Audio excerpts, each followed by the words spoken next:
Anyone who conducts research that involves people should always keep in mind the importance of research ethics. In this video, we'll be going over the basic principles of research ethics and privacy. The fact is that no matter what your particular research objectives are, and despite your best intentions, the process of conducting research has the potential to do harm to your participants in ways that you might not even be aware of. Even something as seemingly harmless as a question can cause harm.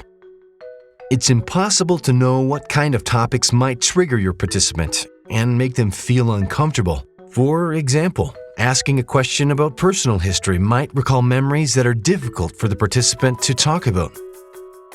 It's also true that private information can be very powerful.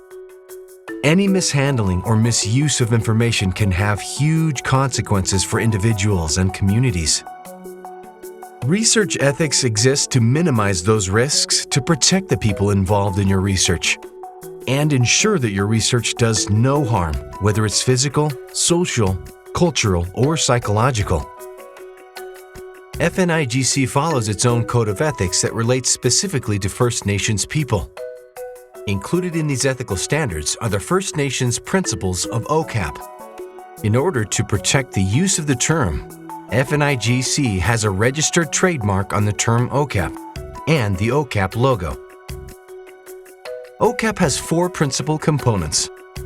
Ownership, which refers to the relationship First Nations have with their cultural knowledge, data, and information. It states that they own their information collectively, in the same way that an individual owns his or her personal information. Control affirms that First Nations, their communities, and representative bodies are within their rights to have control over all aspects of research and information management processes. Access ensures that First Nations have access to information and data about their communities, regardless of where it is being held. This also refers to the right of First Nations communities and organizations to manage and make decisions about access to their collective information. Possession, which ensures that the actual physical control of their data is determined by First Nations. Think of it as the mechanism by which ownership can be asserted and protected. FNIGC also has its own ethics review process, which requires all projects go through an ethics review committee.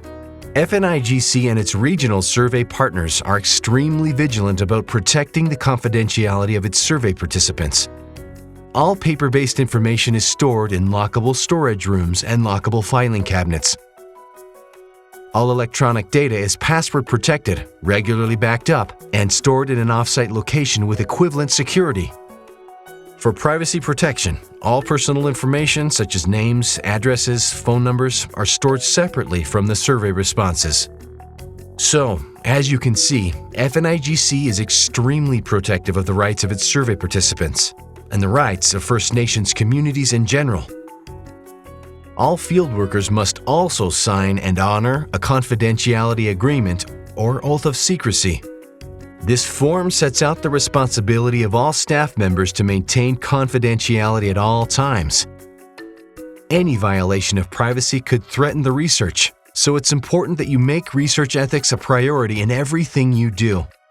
Ultimately, it will help you to conduct better research, while also ensuring the protection of the people involved in the research. It requires extra time and attention to detail. But sound ethical research is the best way to ensure the rights of First Nations are respected and protected.